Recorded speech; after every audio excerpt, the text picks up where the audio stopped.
কবিতাটোৰ নাম বৰলাৰ জীৱন। এদিন দুদিন কৰি পাৰ হৈ মোৰ 2 বছৰ হ'ল, এতিয়াই ভাবি পালো মোৰ বিয়া পাতিবৰ হ'ল। এদিন দুদিন কৰি বালিয়ে ধূলিয়ে গ'ল মোৰ বাল্যকাল, সময় নেদেখিলো মোৰ আহিল যৌৱন কাল। এনেদৰে মোৰ এদিন দুদিন কৰি আধা জীৱনটো গ'ল, দাপোনখনলৈ মুখখন চালো দাঢ়ি পকিবৰ হ'ল। মূৰৰ চুলি পকিব ধৰিছে, শৰীৰ গৈছে শুকাই, সৰুৱে ডাঙৰে ঠাট্টা কৰি মাতে বৰলা ককাই ককাই। দামী কাপোৰৰ চাৰ্ট পেণ্ট পিন্ধো, কমৰত চামৰা বেল, কাপোৰ ইস্ত্ৰি কৰি ব্যৱহাৰ কৰো, ফাৰ্ষ্ট লভ লগাও চেন। ভৰিত পিন্ধো একচন জোতা, হাতত টাইটন ঘড়ী, অচিনাকি ডেকাই ৰাস্তা এৰি দিয়ে জেণ্টলমেন আহিছে বুলি।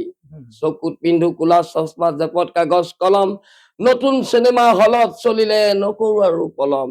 মিথুনৰ দৰে চুলি কাটো মই, সপ্তাহত বনাও দাড়ি, পকা চুলিবোৰ কোলা কৰিছো ব্লেক নাইট ঘঁহি।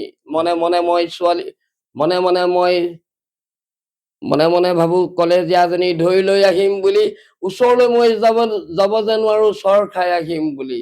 কালৰ কাল বিপৰীত কাল, আধুনিক যুগ আহি গ'ল, আধুনিক যুগৰ ছোৱালীয়ে 2 বছৰীয়া ডেকালৈ নোচোৱা হ'ল। বহুত কথা ভাবি চালো মই বিয়া নকৰাই ভাল, বিয়া কৰিম বুলি সংসাৰ পাতিলেই বাঢ়িব জঞ্জাল, সংসাৰ পাতিলেই জনসংখ্যা বাঢ়িব। বৰলা হৈ থকাই ভাল, খোৱা পিন্ধা সীমা নহব গুচিব হাতৰ ছাল। ঘৈণীক লাগিব মেখেলা চাদৰ, ল'ৰাক লাগিব চোলা, ছোৱালীক লাগিব ফ্ৰক ব্লাউজ, মাথা হব মোৰ ঘোলা। দিন ৰাতি নাই কেঁচুৱাই কান্দিব, পত্নীয়ে দিব গালি, চিত জৰি লৈ মৰিবগে লাগিব গোহালি ৰচী খুলি। কোনোবা এদিনা ঘৈণীয়ে খেদাব হাতত আছাৰি ধৰি, ফেকুৰি ফেকুৰি কান্দিব লাগিব দুৱাৰ চুকত বহি।